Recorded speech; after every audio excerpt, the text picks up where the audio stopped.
Assalamualaikum warahmatullahi wabarakatuh. Perkenalkan, kami dari kelompok 6 dengan anggota Rasyad Malazin dengan NPM terakhir 80, Resta Devi R dengan NPM terakhir 82, Rito Kurnia P dengan NPM terakhir 105, dan Kina Salsatunisa dengan NPM terakhir 108.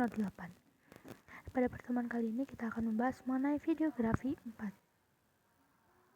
Nah, di videografi 4 ini kita akan membahas mengenai teknik informasi, pengaturan ritme suara, artikulasi, intonasi, dan gestur. Nah, pengertian dari teknik informasi. Nah, di sini teknik komunikasi digunakan supaya komunikasi antar manusia itu dapat terjalin secara efektif. Nah, pengertian teknik sendiri yaitu suatu cara yang digunakan untuk melakukan sesuatu hal.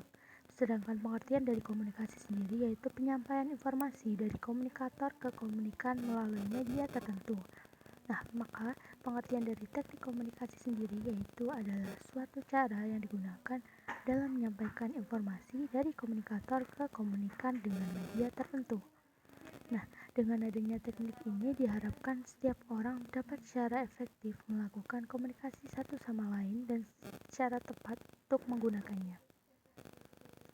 Nah, di sini terdapat beberapa teknik dalam komunikasi. Yang pertama itu ada ucapan yang jelas dan idenya tidak ada makna ganda, utuh juga. Lalu yang kedua, berbicara dengan tegas, tidak terbelit-belit. Lalu yang ketiga, memahami betul siapa yang diajak bicara, hadapkan wajah dan badan, pahami pikiran dari lawan bicara. Lalu yang keempat yaitu penyampaian itu tidak berbelit-belit, tulus dan terbuka. Lalu yang kelima yaitu sampaikan informasi dengan bahasa penerima informa. Yang keenam, menyampaikan dengan kemampuan dan kadar akal penerima informasi. Yang ketujuh yaitu sampaikan informasi dengan global dan tujuannya baru detailnya.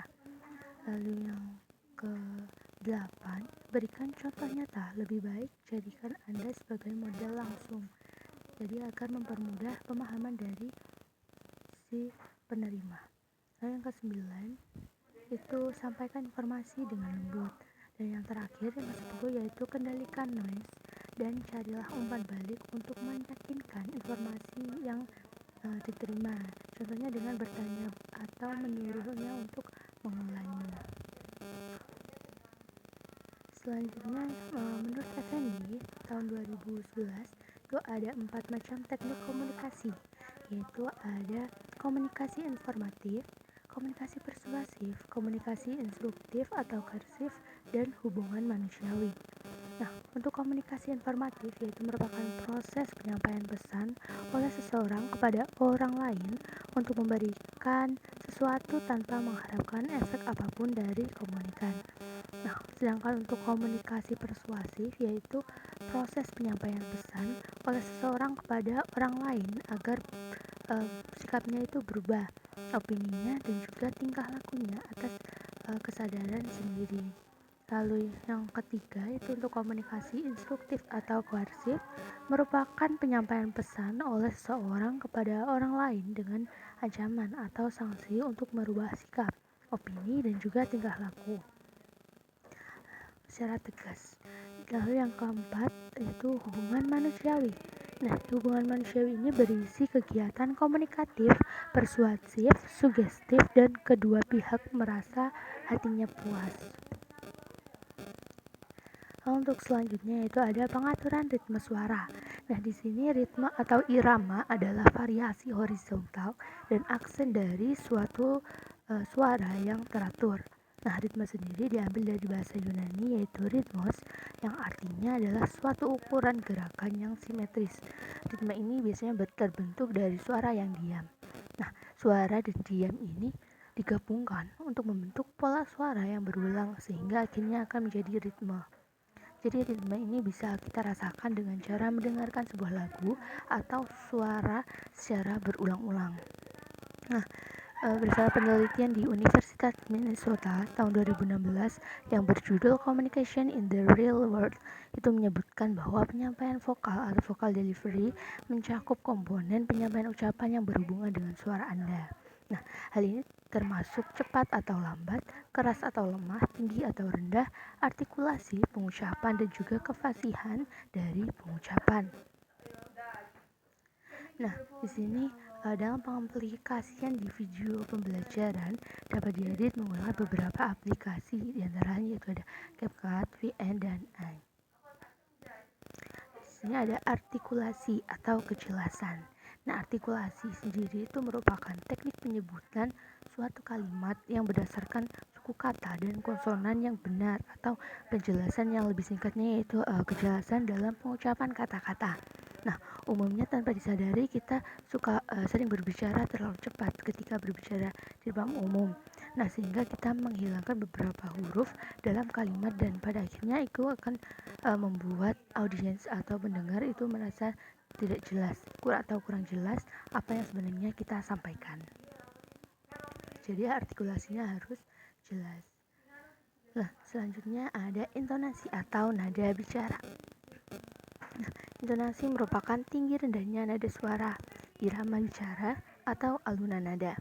Nah, pada public speaking, intonasi suara yang baik adalah intonasi suara ketika kita berbicara seperti biasa kepada orang lain. Nah, waspadalah penggunaan intonasi yang cenderung monoton itu juga dapat membuat audiens atau pendengar itu merasa bosan. Untuk selanjutnya itu ada gestur. Nah, gestur dalam bahasa Indonesia berarti isyarat. Jadi secara umum biasanya isyarat ini berbentuk tanda-tanda, lampu-lampu, suara-suara, atau lainnya. Nah, gestur merupakan suatu bentuk komunikasi nonverbal dengan aksi tubuh yang terlihat untuk seperti mengkomunikasikan pesan-pesan tertentu, baik secara pengganti bicara atau bersamaan dan paralel dengan kata-kata. Nah, gestur ini meliputi gerakan tubuh dan juga tangan saat seseorang atau beberapa orang itu berkomunikasi. Itu menurut Ekman dan Friesen dalam bahasa ajar sistem komunikasi kinestetik UPI. Nah, di sini terdapat 5 tipe gestur. Yang pertama ada emblems, ilustrator, affective displays, regulators, dan adapter. Nah, untuk emblems yaitu gestur yang secara langsung menggantikan arti kata. Sedangkan ilustrator yaitu gestur yang membentuk apa yang ingin dikatakan. Nah, untuk affective displays yaitu gestur yang menunjukkan perasaan. Lalu regulators yaitu gestur yang berfungsi untuk mengontrol alur dari pembicaraan. Lalu ada adapters yaitu gestur yang mengacu pada pelepasan, ketegangan, dan bentuk lainnya. Baik, sekian presentasi dari kelompok kami. Kurang lebihnya mohon maaf. Wabillahi taufiq walhidayah. Wassalamualaikum warahmatullahi wabarakatuh.